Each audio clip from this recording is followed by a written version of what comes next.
Hello बच्चों, आप सभी का स्वागत है हमारे चैनल एनसीईआरटी ट्यूटोरियल हिंदी के ऊपर। और यहाँ पर इस वीडियो में हम लोग पढ़ रहे हैं कक्षा 10 के राजनीतिक विज्ञान यानी नागरिक शास्त्र के अध्याय नंबर 1 को पहला अध्याय हम पढ़ रहे हैं, जिसका नाम क्या है? जिसका नाम है सत्ता की साझेदारी। यानी कि यहाँ पर हम सत्ता की साझेदारी के बारे में पढ़ने वाले हैं, यानी कि पावर शेयरिंग के बारे में पढ़ने वाले हैं। तो देखिए, इस चैप्टर को पढ़ने से पहले इस चैप्टर का नाम ही हमें समझ लेना ज़रूरी है कि आखिर ये चैप्टर है क्या, ये कहना क्या चाहता है और हमें पढ़ना क्या है या यहाँ पर इस चैप्टर में। तो यहाँ पर हम लोग पढ़ने वाले हैं सत्ता की साझेदारी के बारे में।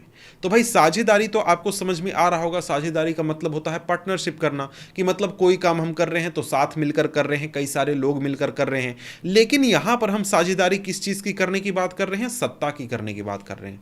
तो भाई, सत्ता क्या होता है जिसमें कि हम साझेदारी की बात कर रहे हैं? सत्ता का सिंपल मतलब यहाँ पर होता है राजनीतिक सत्ता से, यानी जो पॉलिटिकल पावर होती है, जो कि आपके सरकार के पास होती है या फिर किसी राजा के पास होती है, जो सरकारी तंत्र होता है जिसमें कि शासन जिसके द्वारा चलाया जाता है, उसकी बात यहाँ पर की जा रही है।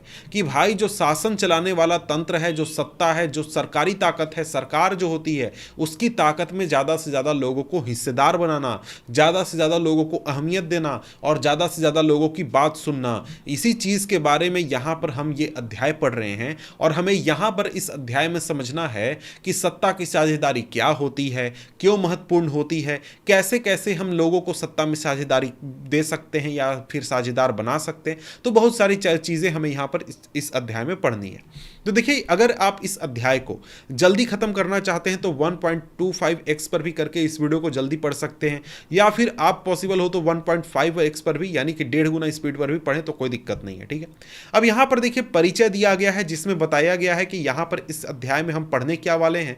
तो सिंपली यही पढ़ने वाले हैं कि सत्ता की साझेदारी क्या होती है, या फिर यहाँ पर अगर आप देखें तो विकेंद्रीकरण वगैरह के बारे में बताया गया है। और यहाँ पर बताया गया कि हम लोग दो कहानियों को पढ़ेंगे, दो देशों की कहानी देखेंगे, जिसके ज़रिए हम सत्ता की साझेदारी को समझने की कोशिश करेंगे कि आखिर ये क्यों ज़रूरी है, क्यों बहुत ही महत्वपूर्ण हो जाता है। तो यहाँ पर जो दो देश हैं जिनके बारे में हम बात करने वाले हैं, उनमें से पहला है बेल्जियम और दूसरा है श्रीलंका। इन दोनों की कहानियों को हम देख लेते हैं। सबसे पहले बेल्जियम की बात करते हैं। तो बेल्जियम यूरोप का एक छोटा सा देश है, यूरोप में बेल्जियम देश है, और इसका क्षेत्रफल हमारे हरियाणा राज्य से भी छोटा है। मतलब जितना बड़ा हरियाणा है उससे भी छोटा ये बेल्जियम देश है। और इसकी सीमा लगती है फ्रांस, नीदरलैंड, जर्मनी और लग्जमबर्ग से। 4 देशों से इसकी सीमा लगती है। तो यहाँ पर ये जो क्वेश्चन है, ये आपका एमसीक्यू में कई बार पूछ चुका है ये क्वेश्चन, कि भाई निम्नलिखित में से किस देश के साथ बेल्जियम की सीमा नहीं लगती है या फिर लगती है। तो 4 देश हैं, कौन कौन से, ये ध्यान रखिएगा। ठीक है, अब यहां पर आगे कहता है कि जो हमारा बेल्जियम है, इसकी आबादी 1 करोड़ से थोड़ी अधिक है, यानी हरियाणा की आबादी से करीब आधी। और इस छोटे से देश में समाज की जातीय बुनावट बहुत जटिल है। मतलब क्या है? बेल्जियम एक देश है जिसकी आबादी लगभग 1 करोड़ है, हरियाणा से भी छोटा है, यूरोप का देश है, लेकिन यहाँ पर इसकी जातीय बुनावट की बात करें तो 59% हिस्सा फ्लेमिश इलाके में रहता है और डच भाषा बोलता है। बाकी 40% लोग जो हैं वो वेलोनिया क्षेत्र में रहते हैं और फ्रेंच बोलते हैं। बाकी 1% लोग जो हैं वो जर्मन भाषा बोलते हैं। लेकिन वहीं राजधानी की बात करें तो राजधानी है ब्रसेल्स। यहाँ के 80% लोग फ्रेंच भाषा बोलते हैं और 20% लोग डच भाषा बोलते हैं। ये पूरा जातीय बनावट यहाँ पर दिया गया है। लेकिन आपको नहीं समझ में आया होगा तो कोई बात नहीं है, हम लोग इसको फिर से देखते हैं और अच्छी तरीके से देखते हैं। तो यहाँ पर अगर हम लोग ध्यान दें तो ये बेल्जियम के बारे में डाटा है जो कि आपको पढ़ना है। अब यहाँ पर ये जो नक्शा आप देख रहे हैं ना, ये नक्शा है आपका बेल्जियम का। बेल्जियम यहाँ पर आप जो देख रहे हैं, इस बेल्जियम के बारे में वही बातें जो कि ऊपर मैंने बताया। यूरोप में एक देश है बेल्जियम, हरियाणा के लगभग बराबर है क्षेत्रफल, और यहाँ पर 1 करोड़ आबादी है। ठीक है, हरियाणा से थोड़ा छोटा है। ठीक है, देश स्तर पर यहाँ पर जातीय बनावट हमें समझना है, एथनिक कंपोजिशन समझना है। देश स्तर पर आपके और राजधानी ब्रसेल्स में, दोनों जगहों पर आपको अलग अलग प्रकार का जातीय बनावट है। सबसे पहले हम देश स्तर पर बात करते हैं। देश स्तर पर 59% आबादी जो है वो डच भाषा बोलती है और फ्लेमिश इलाके में रहती है। अब यहां पर इस नक्शे में जरा सा आप अगर जूम करें तो यहां पर आप देखिएगा कि आपको क्या मिलेगा, आपको फ्लेमिश इलाका मिलेगा। जो ये पीले कलर में आप देख रहे हैं ना, ये आपका है फ्लेमिश इलाका। और यहां पर कौन रहता है? 59% डच भाषा बोलने वाले लोग इस पीले वाले इलाके में रहते हैं। अब यहाँ पर पीले वाले इलाके के अलावा एक और इलाका है हमारा, जो कि है लाल वाला इलाका। ये जो लाल वाला इलाका आप देख रहे हैं, ये हमारा वेलोन रीजन है या फिर वेलोनिया रीजन है, जहाँ पर फ्रांसीसी भाषा बोलने वाले लोग रहते हैं, फ्रेंच भाषा बोलने वाले लोग रहते हैं। वहीं जो ये आपका इलाका है, ये वाला इलाका, यहाँ पर आपके जर्मन भाषा बोलने वाले 1% लोग रहते हैं। फ्रांसीसी भाषा बोलने वाले लोग कितने हैं? 40% हैं। अब यहाँ पर समझ गए, यहाँ पर भाषा आधार पर पूरे देश स्तर पर 3 जातियां।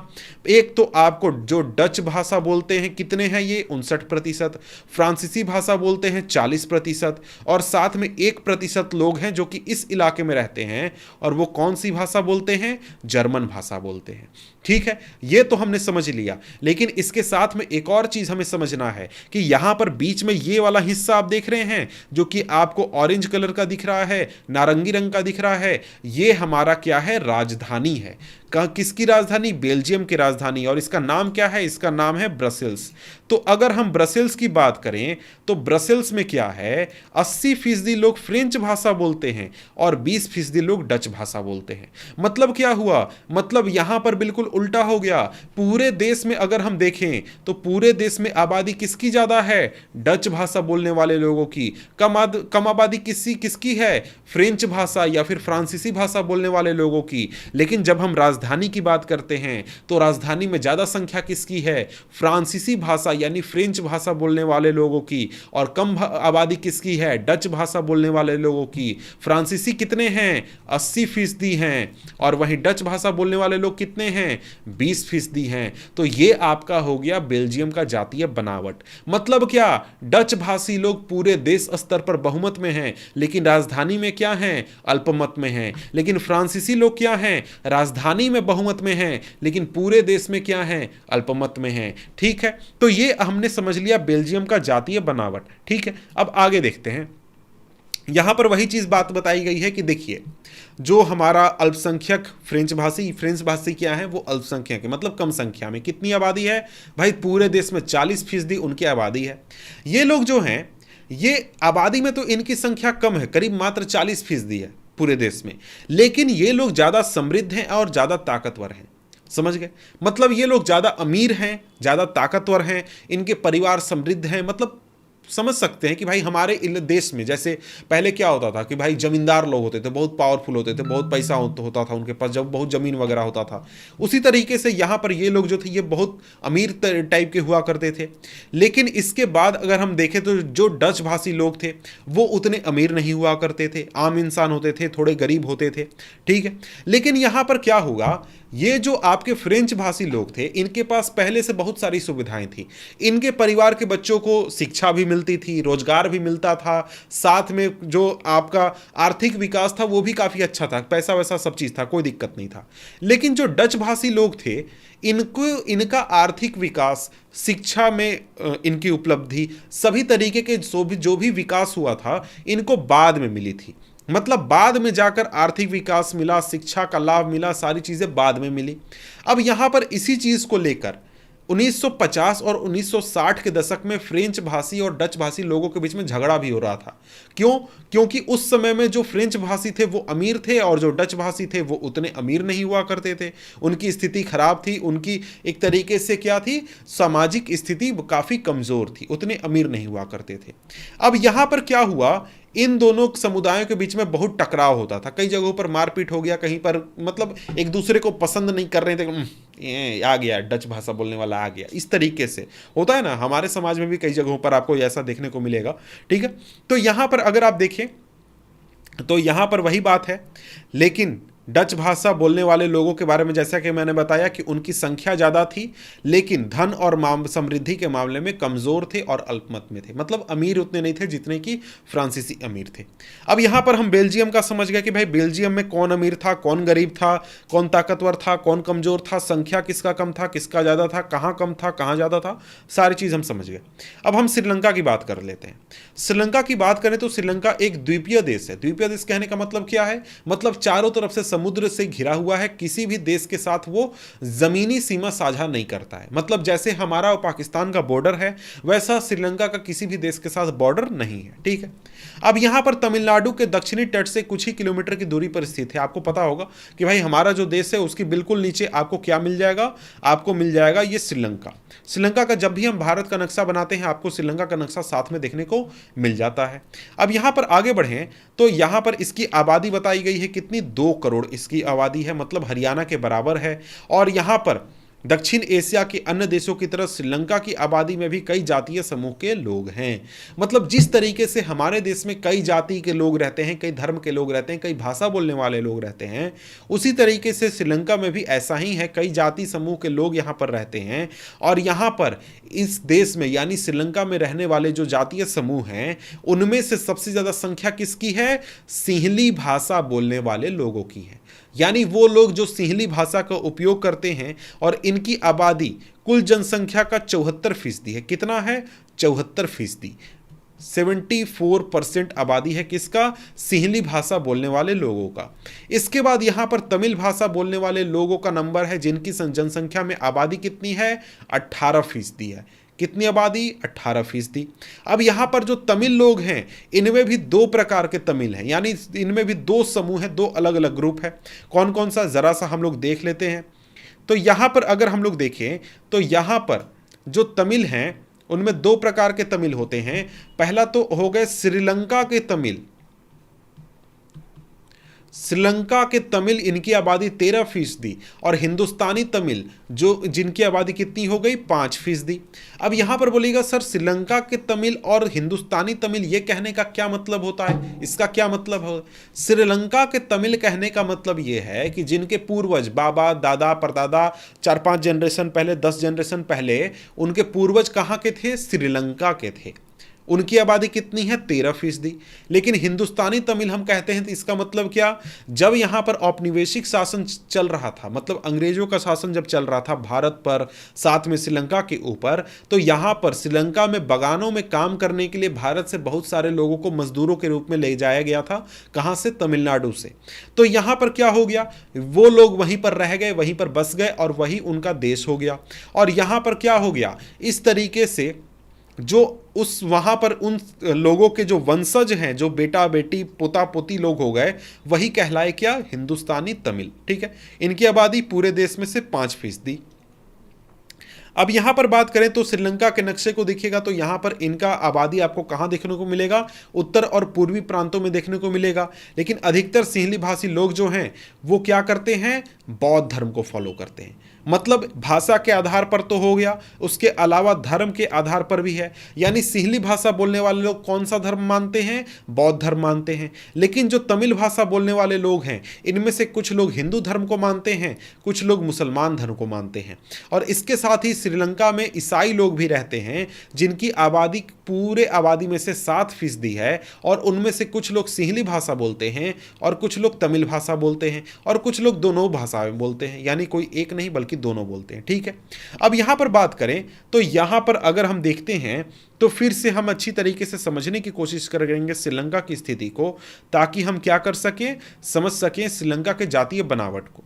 तो यहां पर फिर से थोड़ा सा रिवाइज कर लेते हैं ताकि आपके लिए समझना पढ़ना आसान हो जाए।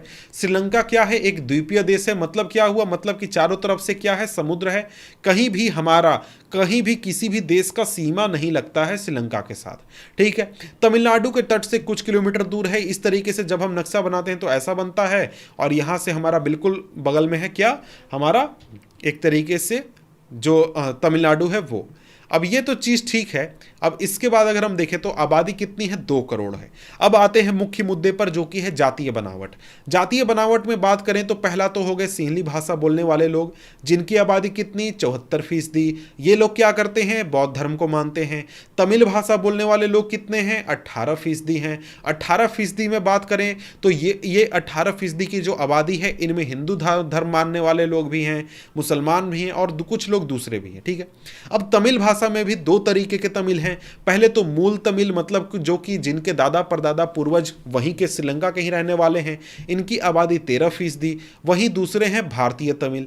भारतीय तमिल कहने का मतलब क्या है, मतलब कि जिनके पूर्वज को, जिनके दादा परदादा को अंग्रेजों के ज़माने में श्रीलंका ले जाया गया था मजदूर के रूप में बगानों में काम करने के लिए, उनके बेटा बेटी पोता पोती जो वंशज हुए वो हुए भारतीय तमिल। आबादी कितनी, 5%। इसके अलावा ईसाई भी हैं, इनकी आबादी है 7%। और ये दोनों भाषा बोलते हैं, चाहे सिंहली हो या फिर तमिल हो।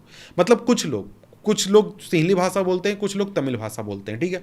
अब यहाँ पर इस नक्शे को ज़रा सा देखिए। इस नक्शे में आप ध्यान दीजिएगा तो आपको यहाँ पर इस नक्शे में बनावट देखने को मिल रहा है, मतलब कि कहाँ पर कौन लोग रहते हैं। मतलब अगर आप ध्यान दें तो यहाँ पर आप जो ये कलर, ये पूरा इलाका देख रहे हैं, ये इलाका कौन है, श्रीलंकाई तमिल यहाँ पर रहते हैं। मतलब श्रीलंका के जो मूल लोग हैं जो कि तमिल भाषा बोलते हैं वो यहाँ पर रहते हैं। जो गाढ़े रंग का यहाँ पर आप देख रहे हैं, यहाँ पर यहाँ पर यहाँ पर यहाँ पर यहाँ पर और यहाँ पर, ये सारे कौन हैं, भारतीय तमिल हैं। इसके अलावा धब्बे धब्बे दाग दाग जैसे यहाँ जो देख रहे हैं आप, यहाँ पर हल्के हल्के कत्था कलर का, यहाँ पर मुसलमान लोग रहते हैं। और बाकी जो पूरा पीला रंग में आप कलर देख रहे हैं, यहाँ पर कौन रहता है, यहाँ पर सिंहली भाषा बोलने वाले लोग रहते हैं। तो यहाँ पर आपने एक तरीके से क्या किया, पूरे श्रीलंका को और बेल्जियम की जातीय बनावट को समझ लिया कि कहाँ पर कौन लोग रहते हैं, कितनी संख्या में रहते हैं, सारी चीज़ें हमने समझ ली। अब यहाँ पर आगे पूछा जा रहा है सवाल आपसे, जो कि सबसे इंपॉर्टेंट हिस्सा इस चैप्टर का यही है कि अब जरा सोचिए कि ऐसी स्थिति में क्या हो सकता है। हमने देखा कि कई जाति के लोग, अलग अलग जाति के लोग एक ही देश में, एक ही इलाके में रह रहे हैं, तो उनके बीच में क्या हो सकता है। हो सकता है कि आपस में लोग झगड़ने लगे, लड़ने लगे, आपस में एक दूसरे को मारने काटने पर उतारू हो जाएं और एक दूसरे को जबरदस्ती अपनी बात मनवाने की वो कोशिश करें। और हो सकता है कि देश बंट भी जाए या फिर टूट भी जाए और जो ब्रसेल्स है वो राजधानी के रूप में दोनों झगड़ा करे, ब्रसेल्स के लिए डच भी और फ्रेंच भी। तो इस तरीके से जो हमारा पूरा सामाजिक बनावट है उसमें कुछ भी हो सकता था।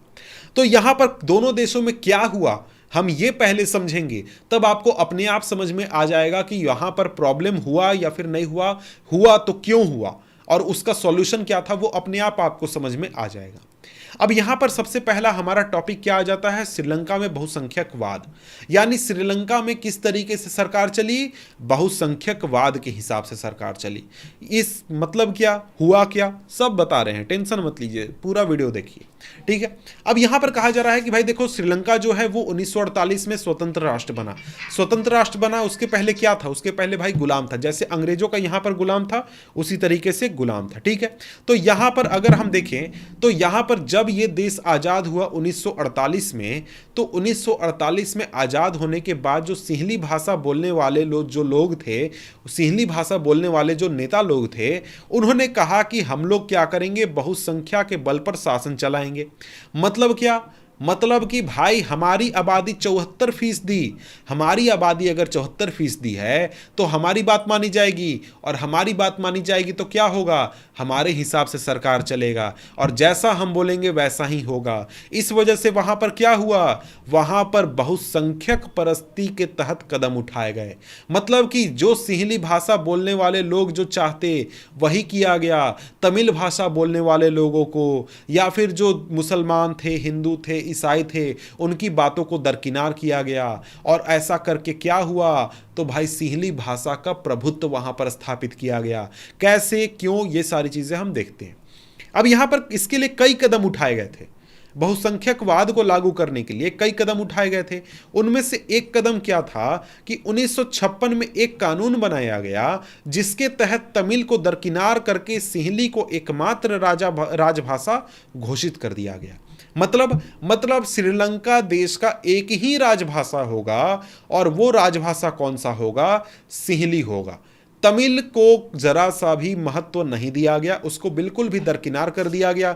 तमिल भाषा बोलने वाले लोगों की बात बिल्कुल भी नहीं सुनी गई। और इसके साथ ही यहीं पर सरकार नहीं रुकी, बल्कि इसके साथ ही सरकार ने क्या किया कि विश्वविद्यालय में या फिर सरकारी नौकरी में सिंहली भाषा बोलने वाले लोगों को प्राथमिकता दिया जाने लगा। यानी कि अगर आप सिंहली भाषा बोलते हैं तब आप कॉलेज में एडमिशन ले सकते हैं पढ़ने के लिए, सिंहली भाषा बोलते हैं सरकारी नौकरी ले सकते हैं, लेकिन नहीं बोलते हैं तब चुपचाप बाहर चले जाइए, आपको कुछ नहीं मिलने वाला है। ठीक है, अब यहां पर इसके साथ ही एक और चीज किया गया संविधान में कि भाई सरकार जो होगी श्रीलंका की, वो बौद्ध मत को संरक्षण और बढ़ावा देगी।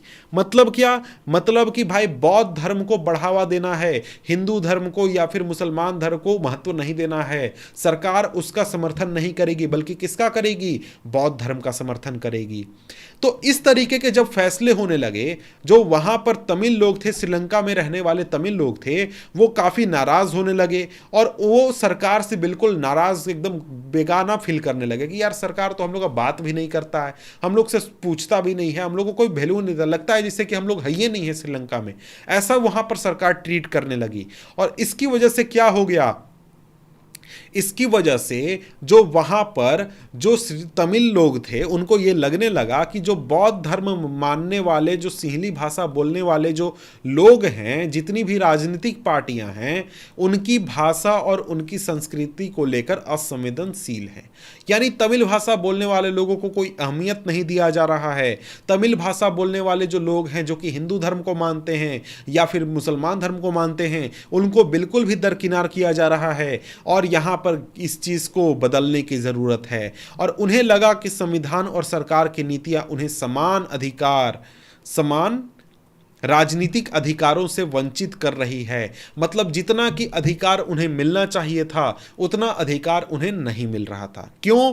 क्योंकि भाई श्रीलंका में बहुसंख्यकवाद था, सिर्फ और सिर्फ सिंहली भाषा को महत्व दिया जा रहा था, बाकी किसी भी भाषा को या फिर धर्म को महत्व नहीं दिया जा रहा था। और साथ में जो तमिल भाषी लोग थे वो इस बात से भी नाराज थे कि उन्हें नौकरियों और फायदे के अन्य कामों में उनके साथ भेदभाव हो रहा था और उनके हितों की अनदेखी की जा रही थी। और इससे क्या हुआ? जब तमिल भाषा के लोगों को अधिकार छीना गया उनका, तो तमिल भाषी और सिंहली भाषी लोगों के बीच में संबंध जो थे वो बिगड़ते चले गए, खराब होने लगे और एक तरीके से दोनों के बीच में काफी ज्यादा टकराव होने लगा। आपने यहां पर ये मैप तो देख लिया है, मैंने दिखा दिया है कि कहां पर कौन रहता है, कितनी जनसंख्या में रहता है, सारी चीजें ठीक है।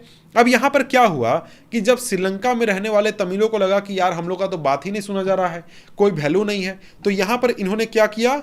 अपना राजनीतिक पार्टी बनाना शुरू कर दिया और राजनीतिक पार्टी बनाकर अपने कुछ मांग सामने रखने। तो यहां पर भी इंपॉर्टेंट क्वेश्चन पूछता है कि जो तमिल थे श्रीलंका के, उनकी क्या मांगे थी? तो यहां पर वो उनकी मांगे क्या थी? पहला मांग था तमिल को राजभाषा बनाना। मतलब क्या? जिस तरीके से सिंहली को राजभाषा का दर्जा दिया गया है, उसी तरीके से तमिल को भी राजभाषा का दर्जा दिया जाए। साथ में क्षेत्रीय स्वायत्तता हासिल करना। मतलब क्या? मतलब कि जैसे यहां पर हम पूरा श्रीलंका देश है, वहां पर शासन कौन चला रहा है? श्रीलंका में श्रीलंका की सरकार शासन चला रही है। तो ये लोग चाहते थे, जो तमिल लोग थे, बोलते थे कि भाई देखो, जिस तरीके से इंडिया में राज्य होता है, उसी तरीके से तुम जो है ना, हमारे को एक छोटा सा राज्य बना के दे दो, वो श्रीलंका में ही रहेगा और साथ में क्या होगा? साथ में हम लोग अपना लोकल भाषा, लोकल कल्चर, लोकल सारा चीज फॉलो करके रह लेंगे, तुमसे बहुत कुछ नहीं मांग रहे हैं, ठीक है। अब यहां पर इसके अलावा ये लोग क्या चाहते थे? इसके अलावा ये लोग चाहते थे कि इनको शिक्षा और रोजगार के मामले में समान अवसर दिया जाए और समान जिस तरीके से सिंहली भाषी को महत्व मिलता है, वैसा इन्हें भी महत्व दिया जाए। और यहां पर क्या हो, और यहां पर ये उनके मुख्य 3 मांगे थी। और भी मांगे जो हैं और जगह से पॉइंट उठाकर आप लिख सकते हैं। अब यहां पर आगे क्या है? यहां पर जो तमिलों की आबादी वाले इलाके की स्वायत्तता की जो उनकी मांगे थी, उनको लगातार नकारा गया। मतलब कि भाई अलग राज्य तुमको बनाकर नहीं मिलेगा, तुमको बराबर का अधिकार भी नहीं मिलेगा, राजभाषा भी सिंहली को नहीं बनाया जाएगा। तो इसलिए क्या हुआ? 1980 के दशक तक उत्तर पूर्वी श्रीलंका में स्वतंत्र तमिल इलम बनाने की मांग को लेकर अनेक राजनीतिक संगठन बने। मतलब क्या हुआ? मतलब ये हुआ कि 1980 आते आते तक जो श्रीलंका में तमिल भाषा बोलने वाले जो नेता थे वो कहे ना, इन लोग सुनिए नहीं रहा है, कुछ बातें नहीं है, एकदम वैल्यू नहीं दे रहा है, एकदम बात करना है कोई बात करने के लिए तैयार नहीं है, हम लोग को बातें नहीं मान रहा है तो कुछ नहीं करना है, अब सीधे बंदूक उठाना और सीधे सबको गोली मारना है। तो इन्होंने क्या किया? इन्होंने बोला कि सीधे अब क्या करो, बंदूक उठाओ और क्या करो, हम लोग को सीधे अब अलग देश बना के दो, हम लोग अब राज्य नहीं चाहिए, हम लोग को अब अपना अलग देश चाहिए। ये लोग क्या करने लगे? अपना अलग देश का मांग करने लगे। और इससे क्या हुआ? श्रीलंका के जो दो समुदाय थे उनके बीच में झगड़ा होने लगा और टकराव होने लगा। टकराव पूरे गृह युद्ध के स्तर पर, यानी कि जो श्रीलंका में रहने वाले सिंहली भाषी लोग थे वो तमिलों को मारने पर उतारू हो गए और जो तमिल लोग थे वो सिंहली भाषियों को मारने पर उतारू हो गए। इस तरीके से क्या हो गया? इस तरीके से दोनों तरफ के हजारों की संख्या में लोग मारे गए। बहुत सारे परिवार जो थे उनको अपना मुल्क छोड़कर शरणार्थी बनकर दूसरे देशों में जाना पड़ा।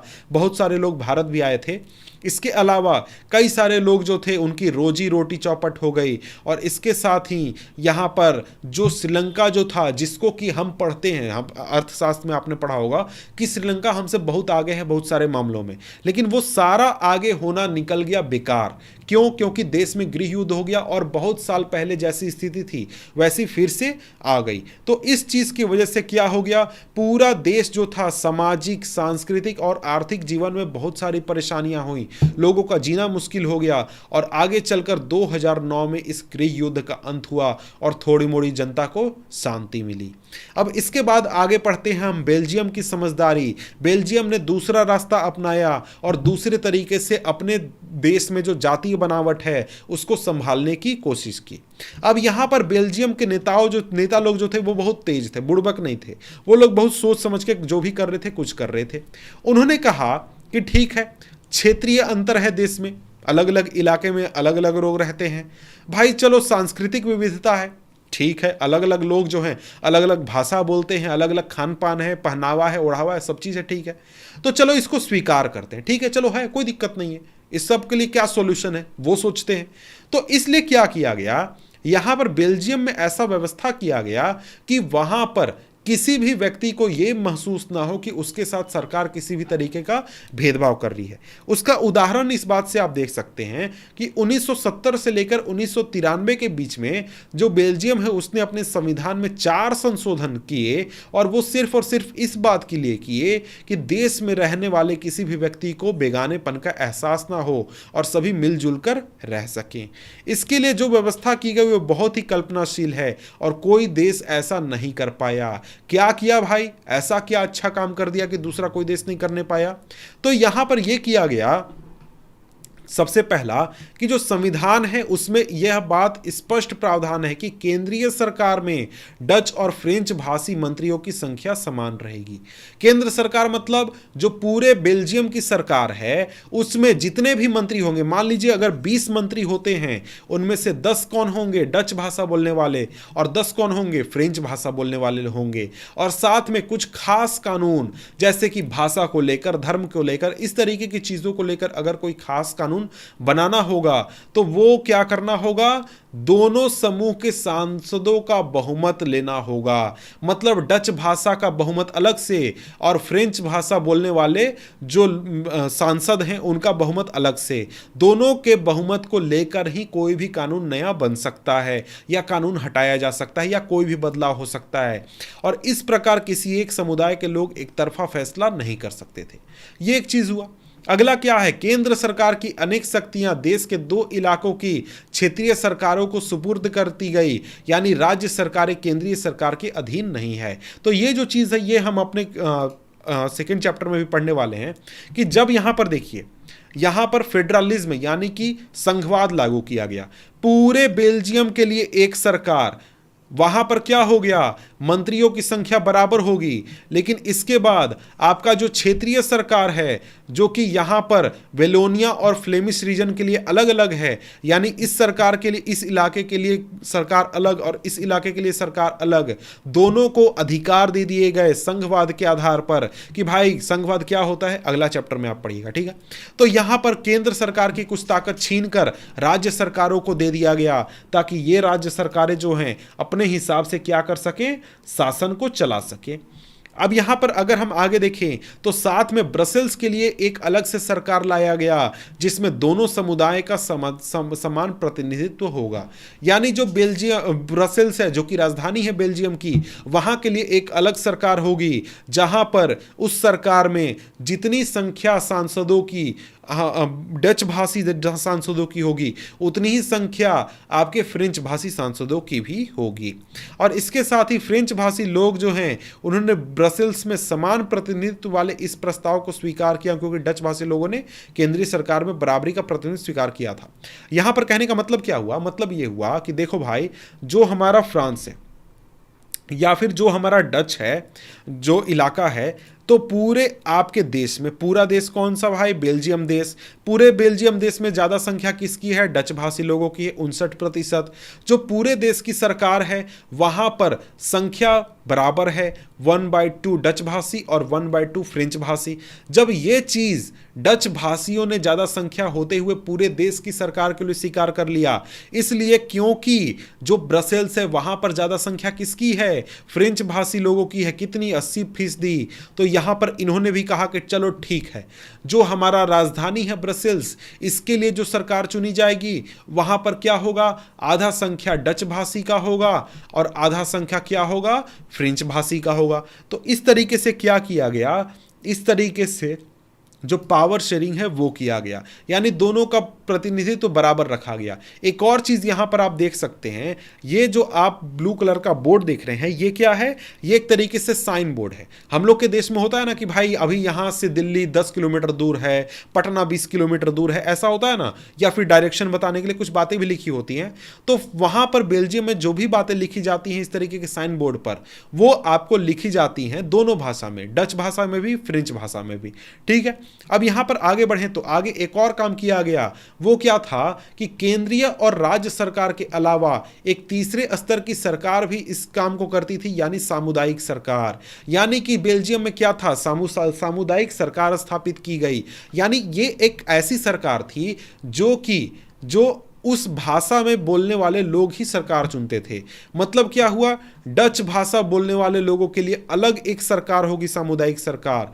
इसके अलावा फ्रेंच भाषा बोलने वाले लोगों के लिए अलग होगी, साथ में यहां पर जर्मन भाषा बोलने वाले लोगों के लिए अलग होगी। तीनों की सामुदायिक सरकार अलग अलग होगी। और ये काम का क्या करेगा ये सामुदायिक सरकार, ये आपको जितने भी आपके समुदाय से जुड़े हुए मुद्दे हैं जैसे कि संस्कृति, शिक्षा, भाषा, इन मसलों पर फैसला कौन लेगा, सामुदायिक सरकार लेगी। यानी कि जो आपका केंद्र सरकार है या फिर राज्य सरकार है वो फैसला नहीं लेगी, बल्कि सामुदायिक सरकार लेगी। यहां पर अगर आप बेल्जियम के पूरे सिस्टम को देखिएगा तो लगेगा यार ये तो बहुत कॉम्प्लेक्स है, ये तो समझ के बाहर है, ये तो कुछ पता ही नहीं चल रहा है, ये चीज हो सकता है। लेकिन यहां पर ये जो सिस्टम है ये जटिल तो है लेकिन ये बहुत ही सफल है। मतलब क्या हुआ, मतलब कि जो काम होता है एक पूरे व्यवस्था का, राजनीतिक व्यवस्था का, पावर शेयरिंग जिसे हम कहते हैं, वो यहां पर बहुत अच्छे तरीके से हो गया, जिससे कि यहां पर गृह युद्ध की स्थिति नहीं हुई जैसा कि हमने श्रीलंका में देखा था। तो वहां पर ये सफल हो गया। कैसे? श्रीलंका में हमने क्या देखा, श्रीलंका में जो आपके सिंहली भाषा बोलने वाले लोग थे उन्होंने तमिलों को अधिकार देने से मना कर दिया। उससे क्या हुआ, तमिल लोग नाराज हो गए, बंदूक उठा लिए, गृह युद्ध हो गया, हजारों लोग मारे गए, हजारों लोग बेघर हो गए, देश टूटने की स्थिति हो गई। लेकिन बेल्जियम में लोगों ने क्या किया, आपस में मिल बांट कर क्या कर लिया, अधिकार एक दूसरे से बांट लिए। इससे क्या हो गया, लोग गुस्सा नहीं थे, झगड़ा नहीं कर रहे थे, गृह युद्ध नहीं हो रहा था और लोग जो थे वो बहुत खुश हो गए। और इसके साथ ही क्या हुआ, इसके साथ ही बेल्जियम आराम से आज तक चल रहा है, कोई लफड़ा नहीं हुआ है। ठीक है, अब यहां पर बात हुआ कि आगे चलकर यूरोपीय यूनियन यानी यूरोपीय संघ का ऑफिस बनाने का बात आया, मुख्यालय बनाने का, तो उसको ब्रसेल्स को चुना गया। क्यों? क्योंकि वो इसी चीज को डिनोट करता है। अब यहां पर अखबारनामा वगैरह है, इसको आप चाहें तो खुद से पढ़ सकते हैं। ठीक है, आगे पढ़ते हैं तो आगे यहां पर कहा जा रहा है बेल्जियम और श्रीलंका की इन कथाओं से हमें क्या शिक्षा मिलती है, क्या सीखने को मिलता है? भाई दोनों देशों में क्या हुआ, लोकतांत्रिक सरकार है, मतलब दोनों देशों में लोकतंत्र लागू किया गया है, लेकिन वहां पर जो सत्ता की साझेदारी की गई दोनों देशों में, ये अलग अलग तरीके से की गई। और इससे क्या हुआ, इससे बेल्जियम में नेताओं ने जो तरीका अपनाया, समुदाय और क्षेत्रों की भावनाओं को आदर किया, उससे देश में एकता बना रहा। लेकिन इसके चलते जो श्रीलंका में था, इसके उल्टा श्रीलंका में क्या हो गया, बहुसंख्यकवाद को लागू किया गया, किसी एक के हक को, अधिकार को छीनने की कोशिश की गई। इससे क्या हुआ, इससे यहां पर देश में एकता ही संकट में पड़ गई और देश टूटने के कगार पर पहुंच गया। अब यहां पर इस फोटो को देख लीजिए, यहां पर इसके बारे में जानकारी बताई गई है, आप चाहे तो देख सकते हैं। अब यहां पर आगे सवाल उठता है कि सत्ता की साझेदारी जरूरी क्यों है, क्यों सत्ता की साझेदारी करनी चाहिए, ये जरा सा यहां पर हम देखने वाले हैं। तो देखिए, सत्ता के बंटवारे के पक्ष में दो तर्क दिए जा सकते हैं, दो तरह के तर्क। पहला तर्क यह है कि भाई देखो, जो देश है उसमें कई तरीके के सामाजिक समूह रहते हैं, तो उनके बीच में टकराव का अंदेशा रहता है। अगर हम सामाजिक टकराव को अगर हम सही तरीके से मैनेज नहीं कर सकते हैं, तो आगे चलकर देश में हिंसा हो सकता है, राजनीतिक अस्थिरता हो सकती है। इसलिए क्या करना होगा, हमें अपने देश में या फिर किसी भी देश में सामाजिक जो सत्ता है, मतलब जो राजनीतिक सत्ता है, उसका साझेदारी करना होगा, सभी लोगों को हिस्सेदार बनाना होगा। उससे क्या होगा, किसी भी व्यक्ति के साथ ऐसा मन में भावना नहीं होगा कि उसके साथ गलत व्यवहार हो रहा है या फिर उसके साथ भेदभाव किया जा रहा है। अब यहां पर इसके बाद कहा जा रहा है, बहुसंख्यक समुदाय की इच्छा को बाकी सभी पर थोपना तात्कालिक तौर पर लाभकारी लग सकता है, लेकिन आगे चलकर देश की अखंडता के लिए घातक हो सकता है।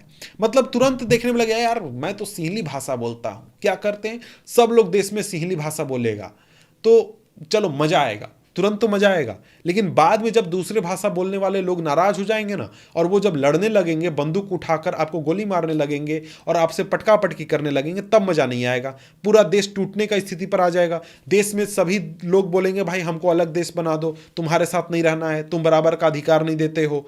तो यहां पर क्या होगा, इस तरीके की कई सारी परेशानियां हो सकती है।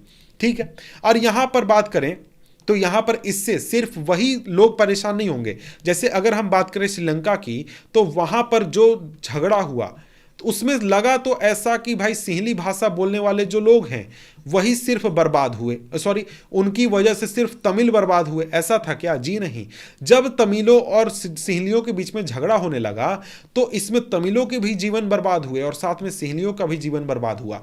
यानी कि अल्पसंख्यक के साथ अगर आप गलत व्यवहार करते हैं तो जरूरी नहीं है कि सिर्फ उसी की स्थिति खराब होगी, आपकी भी स्थिति खराब हो जाएगी। इसीलिए बहुसंख्यकवाद उतना अच्छा चीज नहीं है।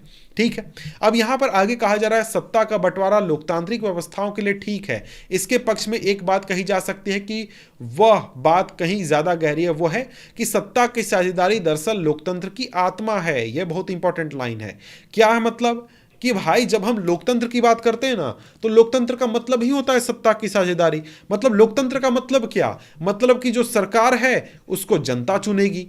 अब जनता तो कोई भी हो सकता है, जनता सिंहली भाषा बोलने वाले भी हो सकते हैं और तमिल भाषा बोलने वाले लोग भी हो सकते हैं। तो यहां पर लोकतंत्र का मतलब क्या, मतलब कि आप सत्ता की साझेदारी कीजिए, सभी लोगों को बराबर का महत्व दीजिए, बराबर का वैल्यू दीजिए और बराबर का अधिकार दीजिए। लेकिन यहां पर अगर आप ऐसा नहीं करते हैं, किसी को भी, चाहे वो तमिल भाषी हो, हिंदी भाषी हो या फिर कोई धर्म के आधार पर, जाति के आधार पर, अगर आप किसी भी तरीके से भेदभाव करते हैं तो आप रियलिटी में लोकतंत्र को फॉलो ही नहीं कर रहे हैं, आप लोकतंत्र को मान ही नहीं रहे हैं। और यहां पर इस तरीके से दो तर्क दिए जा सकते हैं। पहला तर्क, दोनों तर्क, यहां पर ये क्वेश्चन पूछता है, यही क्वेश्चन सीधे, सत्ता की साझेदारी क्यों जरूरी है? दो तर्क आपको लिखना है, एक्सप्लेन कर देना। पहला क्या लिखना है कि भाई देखो, विभिन्न सामाजिक समूहों के बीच में टकराव को का अंदेशा कम करता है, आप एक्सप्लेन करके लिख दीजिए। दूसरा क्या लिखिएगा कि भाई ये लोकतंत्र की आत्मा है, इसको भी एक्सप्लेन करके लिख दीजिएगा। लोकतंत्र का मतलब ही होता है सत्ता की साझेदारी। ठीक है,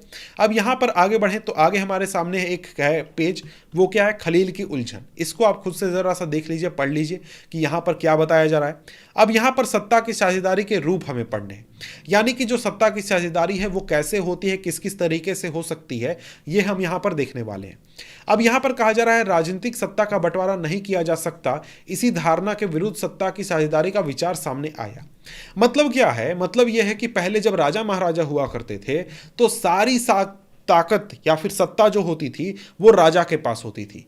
राजा के अलावा कोई दूसरा आदमी ऑर्डर दे ही नहीं सकता था, वो देगा तो राजा से परमिशन लेके देगा। मतलब फुल पावर किसके पास है, राजा के पास है। मतलब क्या, एक केंद्र पर, एक जगह पर पावर सारा बैठा हुआ है। मतलब वही आदमी, जैसे मैं अगर राजा हूं तो सिर्फ मैं राजा हूं, दूसरा आदमी राजा नहीं हो सकता, वो मुझ पर सवाल नहीं उठा सकता, मेरे से क्वेश्चन नहीं पूछ सकता है, मैं जिसको चाहूं फांसी चढ़ा दूं, जिसको चाहे गर्दन काट दूं, कुछ भी कर सकता हूं, ये होता है। लेकिन इसके विरुद्ध में जो आपका सत्ता की साझेदारी होती है, वहां पर एक आदमी के पास सारा सत्ता नहीं होता है, बल्कि बहुत सारे लोगों के बीच में सत्ता की ताकत, राजनीतिक सरकारी ताकत को बांट दिया जाता है, और यही होता है सत्ता की साझेदारी। अब इसको करने के कई सारे तरीके हो सकते हैं। अब यहां पर कई सारे तरीके क्या हो सकते हैं जो कि हम यहां पर पढ़ने वाले हैं, लेकिन उसके पहले अगर हम देख लें तो यहां पर एक बात जो है जो कि आपको समझनी है कि जो लोग सत्ता की साझेदारी का विरोध करते हैं वो क्या कहते हैं। वो कहते हैं कि देखिए, सत्ता की साझेदारी जब होगी तो भाई सत्ता का केंद्र बहुत सारा होगा, बहुत सारे लोगों के हाथों में पावर होगी। जैसे हमारे देश में बात करें तो हमारे देश में सत्ता की साझेदारी है, कुछ पावर जो है वो प्रधानमंत्री के पास है, कुछ पावर हमारे देश के कोर्ट के पास है, कुछ पावर हमारे देश के ऑफिसर्स के पास है, तो उसके अलावा बहुत सारे लोगों के पास अलग अलग तरीके की ताकत मौजूद है। राज्य सरकार भी है जो कि प्रधानमंत्री का या फिर केंद्र सरकार का बात नहीं सुनता है। तो सत्ता का क्या है, विकेंद्रीकरण किया गया है। अब यहां पर ये लोग कहते हैं, जो कि सत्ता की साझेदारी का विरोध करते हैं, वो कहते हैं कि देखो भाई, बात यह है ना कि सत्ता की साझेदारी जब कर दी जाती है, ज्यादा से ज्यादा लोगों के हाथ में सत्ता ताकत दे दिया जाता है, तो वहां पर जो डिसीजन होता है, कोई काम करने के लिए फैसला जो लेना होता है, उसमें काफी स्लो होता है। वो एक तरीके से काफ़ी देरी होती है, अच्छी तरीके से काम नहीं होता है, बहुत तरीके की परेशानी होती है, और जिससे क्या होता है, जनता को जो काम मिलना चाहिए वो काम नहीं मिल पाता है। लेकिन ये जो चीज़ है, ये जब राजा का शासन हो तब आप कह सकते हैं कि चल सकता है। लेकिन जब हम लोकतंत्र की बात करते हैं तो लोकतंत्र में ये हिसाब नहीं चल सकता है। क्यों? क्योंकि लोकतंत्र का मतलब ही होता है जनता ही सारी राजनीतिक शक्ति का स्रोत है। यानी कि फुल पावर किसके पास है, जनता के पास है। जनता जैसा चाहेगी वैसा होगा, जैसा जनता चाहती है वैसा ही करना होगा। यानी कि क्या मतलब कि जो सरकार है वो सरकार कोई माई बाप नहीं है जनता का। जनता ने अपना काम करने के लिए सरकार को वहां पर बैठाया है कि तुम मेरा इलाका का साफ सफाई देखो, मेरे इलाके का तुम काम धाम देखो, रोड बनवाओ, सड़क देखो, सारा चीज देखो, तुम मेरे इलाके का। तो यहां पर क्या हो गया, यहां पर जनता ने सारी राजनीतिक शक्ति अपने सरकार को दी है, जनता ने दी है। लोकतंत्र का मतलब ही यही होता है। और ऐसे व्यवस्था में, लोकतंत्र शासन में, लोकतंत्र व्यवस्था में समाज के विभिन्न समूह और उनके विचारों को उचित सम्मान दिया जाता है और सार्वजनिक नीतियों तय करने में सबकी बातें शामिल होती है। मतलब कि भाई, जब लोकतंत्र है, जब जनता के हाथ में सारा ताकत है, तो सभी लोगों को आपको बराबर अधिकार देना होगा, बराबर का सम्मान देना होगा, उनकी बातें सुननी होगी और उनकी ज़रूरत के हिसाब से आपको काम करना होगा। और इसीलिए लोकतांत्रिक शासन को अच्छा माना जाता है, क्योंकि इसमें ज़्यादा से ज़्यादा जनता को क्या किया जाता है, सत्ता में साझेदार बनाया जा सकता है। अब यहाँ पर किस किस तरीके से सत्ता की साझेदारी हो सकती है, अब हम दिखने वाले हैं। तो यहाँ पर अगर हम लोग देखें तो सबसे पहला यह है कि जो शासन है उसके विभिन्न अंग बनाकर हम लोग सत्ता की साझेदारी कर सकते हैं, जैसा कि हमारे देश में फॉलो किया जाता है। हमारे देश में जैसा होता है, जैसे कि विधायिका है, कार्यपालिका है और न्यायपालिका है, इन तीनों के बीच में सत्ता की ताकत को बांट दिया जाता है। और यहाँ पर इसको हम क्या कहते हैं, सत्ता का क्षैतिज वितरण कहते हैं। सत्ता का क्षैतिज वितरण क्या होता है, प्रश्न पूछेगा, आप ये बता दीजिएगा कि भाई सत्ता शासन के विभिन्न अंग, विधायिका, कार्यपालिका और न्यायपालिका के बीच में सत्ता का बंटवारा। अब यहाँ पर ये जो सरकार के तीनों अंग हैं, ये तीनों एक दूसरे के बराबर होते हैं। एक दूसरे के बराबर कहने का मतलब क्या है, एक दूसरे के बराबर कहने का मतलब ये है कि यहाँ पर ये जो दोनों लोग हैं, मतलब कि ये तीनों जो हैं, ये आपका क्या करेंगे, आपको एक तरीके से एक दूसरे के ऊपर निगरानी रखेंगे।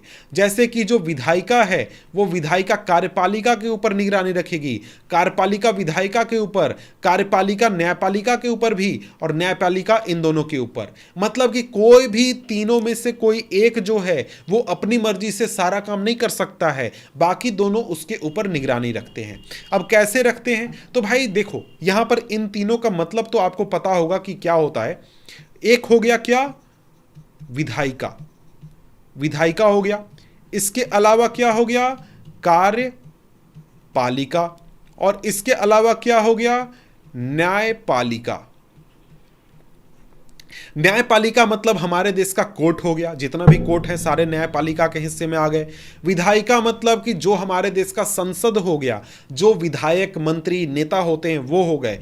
कार्यपालिका मतलब सरकार के जितने भी ऑफिसर वगैरह हो गए जो कि काम करने का काम करते हैं। तीनों का क्या होता है? विधायिका का काम होता है कानून बनाना और कानून को हटाना अगर कानून जरूरी नहीं है तो, यह काम होता है विधायिका का। कार्यपालिका का काम क्या होता है? कानून को लागू करवाना। सरकार ने संसद ने कोई कानून बना दिया, उसको लागू करवाने का काम करेगा कार्यपालिका करेगा। जैसे कि हमारे देश में पुलिस, अगर आप कोई क्राइम करते हैं कौन आता है? पुलिस पकड़ने आता है। ये तो पुलिस कौन है? कार्यपालिका का काम है। फिर न्यायपालिका आपका क्या हो जाएगा? जो कि अगर कानून को लागू नहीं किया गया या फिर कानून को फॉलो करने में कोई प्रॉब्लम हुआ, उसको कानून को किसी ने तोड़ा, तो उसके लिए सजा देने का काम न्यायपालिका करता है। समझ गए? कोर्ट वगैरह जो होते हैं। तो ये तीनों का काम अलग अलग है और तीनों मिलकर पूरे देश की शासन व्यवस्था को चलाते हैं और ये तीनों बराबर होते हैं। मतलब ऐसा नहीं है कि जो संसद है वो न्यायपालिका को ऑर्डर दे सकती है, नहीं दे सकती है। संसद कार्यपालिका को ऑर्डर नहीं दे सकती है। कार्यपालिका जाकर विधायिका को कोई ऑर्डर नहीं दे सकता है। संसद जो है वो विधायिका के काम में टांग अड़ा नहीं सकता है, कार्यपालिका के भी काम में टांग नहीं अड़ा सकता है। तीनों को जो जिम्मेदारियां दी गई हैं उसी के आधार पर तीनों काम कर सकते हैं। मतलब कि एक दूसरे के ऊपर निगरानी रखना। तीनों में से कोई भी जब अपने अधिकार क्षेत्र से बाहर जाकर काम करेगा तब बाकी दोनों उसके ऊपर चढ़ जाएंगे और उसको रोक देंगे। यह एक तरीके से होता है क्या? सत्ता का क्षैतिज वितरण। समझ गए? क्षैतिज वितरण आप समझ गए? तो यहां पर अगर हम लोग देखें तो बहुत सारी बातें यहां पर लिखी गई हैं, वहां पर वही बातें लिखी गई हैं जो कि मैंने कहा, इसको फिर से देखने की जरूरत नहीं है। और हां, एक चीज जरूरत है देखने की, वो ये है कि इसे हम नियंत्रण और संतुलन की व्यवस्था कहते हैं। यही क्षैतिज वितरण होता है जो सत्ता का, उसी को नियंत्रण और संतुलन की व्यवस्था कही जाती है। ठीक है, यह प्रश्न पूछता है। अब इसके बाद आगे अगर सत्ता का जो बंटवारा है वो दूसरा तरीका क्या है? वो सत्ता के विभिन्न स्तरों के बीच में बंटवारा। जैसे हमारे देश में पूरे देश के लिए एक सामान्य सरकार और प्रांत या फिर क्षेत्रीय के लिए अलग अलग सरकार। यह आपका व्यवस्था कहां होता है? यह आपका होता है संघवाद में, जिसके बारे में हम डिटेल में अगले अध्याय में पढ़ने वाले हैं। यहां पर क्या होगा? पूरे देश के लिए एक सरकार होगी, केंद्र सरकार, जिसको कि केंद्र सरकार हम लोग कहेंगे। और यहां पर और जो आपका प्रांत होगा या फिर क्षेत्र होगा, जिसको कि हम अपने देश में राज्य कहते हैं, उसके लिए क्या होगा? राज्य सरकार होगा। समझ गए? अब यहां पर देखिए, यहां पर वही है, इसको हम क्या कहते हैं? ऊर्ध्वाधर वितरण, सत्ता का ऊर्ध्वाधर वितरण। यहां पर क्या होता है? देश में सरकार के कई स्तर होते हैं। जैसे पूरे देश के लिए एक सरकार और उसके बाद राज्य के लिए एक सरकार। तो यहां पर देश के लिए केंद्र सरकार और यहां पर राज्य के लिए राज्य सरकार। केंद्र सरकार का हेड कौन? प्रधानमंत्री। राज्य सरकार का हेड कौन? चीफ मिनिस्टर, मुख्यमंत्री। अब यहां पर बात क्या होता है भाई? ये जो हमारे देश में व्यवस्था है वहां पर एक और स्तर की सरकार है जिसमें क्या होता है? पंचायत होता है, पंचायत। अब यहां पर पंचायत जो होता है वो एक गांव के लिए होता है या फिर कुछ दो चार गांव मिलाकर होते हैं। इसका हेड कौन होता है? मुखिया होता है। अब यहां पर क्या होता है? यहां पर एक तरीके से देखें हम तो देश के लिए क्या हो गया? केंद्र सरकार, प्रधानमंत्री। ये क्या काम करेगा? पूरे देश के लिए जो चीजें महत्वपूर्ण हैं उन मुद्दों के ऊपर डिसीजन लेगा। राज्य सरकार एक क्षेत्र, यानी कि जैसे उत्तर प्रदेश, बिहार क्षेत्र में जो भी चीजें महत्वपूर्ण हैं उसके ऊपर डिसीजन कौन लेगा? मुख्यमंत्री लेगा, राज्य सरकार लेगी। और एक गांव में क्या महत्वपूर्ण है, एक पंचायत में क्या महत्वपूर्ण है, इसका डिसीजन कौन लेगा? एक गांव का मुखिया लेगा, जो कि उस गांव को क्या करेगा? हेड करेगा, लीड करेगा। तो इस तरीके से जो सत्ता का ऊर्ध्वधन वितरण है वो होता है। अब यहां पर इसमें एक बात ध्यान रखना है कि जो केंद्र सरकार है वो अपना काम करती है, राज्य सरकार अपना काम करती है। केंद्र सरकार राज्य सरकार को ऑर्डर नहीं दे सकती है, राज्य सरकार अपनी मर्जी से काम करेगा और केंद्र सरकार अपनी मर्जी से। ये इसमें एक खास व्यवस्था होती है। अब इसके बाद अगर हम आगे देखें तो आगे हमारे सामने अगला तरीका आ जाता है सत्ता का बंटवारा का। ऊर्ध्वधन वितरण जो है आप मैंने एक तरीके से समझा दिया, कुछ इसमें खास वैसा बचा नहीं। अब इसके बाद क्या है, अगला तरीका है सत्ता का बंटवारा किसके बीच में, विभिन्न सामाजिक समूहों, भाषा के आधार पर या फिर धार्मिक समूहों के बीच में। और इसमें जैसे कि हमारे देश में क्या होता है, हमारे देश में छोड़िए, बेल्जियम के बारे में हमने देखा, वहां जो सामुदायिक सरकार था, सामुदायिक सरकार क्या था, एक प्रकार का सामाजिक समूहों के बीच में सत्ता का वितरण। ये आपका एग्जाम्पल आप देख सकते हैं। अब यहां पर उदाहरण क्या है, यहां पर उदाहरण है कि हमारे देश में सभी लोगों को बराबर का अधिकार देने के लिए, बराबर सत्ता का अच्छी तरीके से बंटवारा करने के लिए हमारे देश में एक व्यवस्था की गई है, और वो है क्या, आरक्षण की व्यवस्था। कि जो कमजोर समुदाय के लोग हैं या फिर जो महिलाएं हैं, उनको आरक्षण के जरिए हम विधायिका में और प्रशासन में हिस्सेदारी देते हैं, जिससे क्या होता है, जिससे कि उनको ताकत दी जाती है और सत्ता का एक तरीके से बंटवारा किया जाता है। अब यहां पर यह आपका वितरण हो गया, सामाजिक समूहों के बीच में वितरण, जो कि भाषाई और धार्मिक समूहों के बीच में वितरण। अब इसमें एक और उदाहरण आपका आ सकता है कि जो हमारे देश में जो भाषा है, भाषा के आधार पर जो हमने व्यवस्था की है, जैसे हमारे देश में कोई राष्ट्रभाषा नहीं है, राष्ट्रभाषा नहीं है, तो ये एक अच्छी चीज़ है हमारे देश में, ताकि सभी लोगों को बराबरी पर रखा जा सके। उसी तरीके से हमारे देश में हर राज्य अपना राजभाषा रख सकता है। जैसे तमिलनाडु जो राज्य है वहाँ पर तमिल भाषा इस्तेमाल होती है, कर्नाटक में कन्नड़ भाषा इस्तेमाल होती है, केरल में मलयालम होती है। तो वो हमने क्या किया है, एक तरीके से सामाजिक समूह के बीच में सत्ता का बंटवारा कर दिया है कि आपको जो मन है उस भाषा का इस्तेमाल कीजिए, आपको किसी भी तरीके से रोका टोका नहीं जाएगा। इसी तरीके से क्या होता है, अल्पसंख्यक समुदाय जो हैं उनको भी सत्ता में उचित हिस्सेदारी देने के लिए कई सारे तरीके अपनाए जाते हैं, और ये भी आपका क्या होता है, एक तरीके से सत्ता का बंटवारा ही होता है। इसके बाद है सत्ता का बंटवारा आपका क्या हो सकता है, विभिन्न प्रकार के दबाव समूह, आंदोलन, इनके जरिए भी हम क्या कर सकते हैं, सत्ता का बंटवारा कर सकते हैं। दबाव समूह का क्या मतलब होता है, ये लोगों का एक ऐसा समूह होता है जो कि खुद में ये लोग सरकार में हिस्सेदार नहीं होते हैं, लेकिन ये अपनी बात मनवाने के लिए सरकार के ऊपर दबाव डालते हैं, प्रेशर डालते हैं। जैसे अगर हम लोग बात करें तो हमारे देश में कई सारे आपको संगठन मिल जाएंगे, मजदूरों के संगठन, कर्मचारी संगठन, या फिर आप कूली का संगठन, या फिर मतलब हर चीज का संगठन आपको मिल जाएगा, व्यापारियों का संगठन, सभी लोगों का संगठन मिल जाएगा। अब ये जो संगठन है, ये संगठन क्यों होते हैं भाई, ये किस लिए होते हैं? ये संगठन इसी तरीके के दबाव समूह के रूप में काम करते हैं ताकि अपनी बात मनवा सके। जैसे मान लीजिए कि सरकार ने कोई काम किया ऐसा जो कि व्यापारियों को पसंद नहीं आया, मान लीजिए टैक्स जो है ना, टैक्स को बढ़ाकर 40% कर दिया गया। व्यापारियों को पसंद नहीं आया कि सर टैक्स बहुत ज़्यादा है, इतना टैक्स में तो हम लोग काम ही नहीं करने पाएंगे, मर जाएंगे, व्यापार नहीं चलेगा। तो ये लोग क्या करेंगे, आंदोलन करेंगे। ये लोग क्या करेंगे, हड़ताल करेंगे, सरकार के ऊपर दबाव डालेंगे, बोलेंगे कि कम करिए टैक्स, नहीं तो वोटें नहीं देंगे आपको, अगला चुनाव में हरवा देंगे आपको। इस तरीके से सरकार के ऊपर प्रेशर डालेंगे और टैक्स को कम करवा के बोलेंगे कि भाई 25% कर दो। ये क्या है, एक प्रकार का दबाव समूह है। इसी तरीके से मान लीजिए जो किसान हैं, किसान का भी जो समूह होता है वो भी एक प्रकार का दबाव समूह है। जैसे अभी कुछ दिन पहले क्या हुआ था, किसानों ने दिल्ली में आंदोलन कर रहे थे दिल्ली में, तो वो क्या कर रहे थे, एक तरीके से सरकार के ऊपर दबाव डाल रहे थे कि भाई हमारी बातें मान लो, हम जो कह रहे हैं वो सही बात है, हमारी बातें मान लो और क्या करो, इन कानूनों को वापस ले लो। तो यहां पर दबाव समूह या फिर आंदोलन के जरिए भी सत्ता का बंटवारा हो सकता है।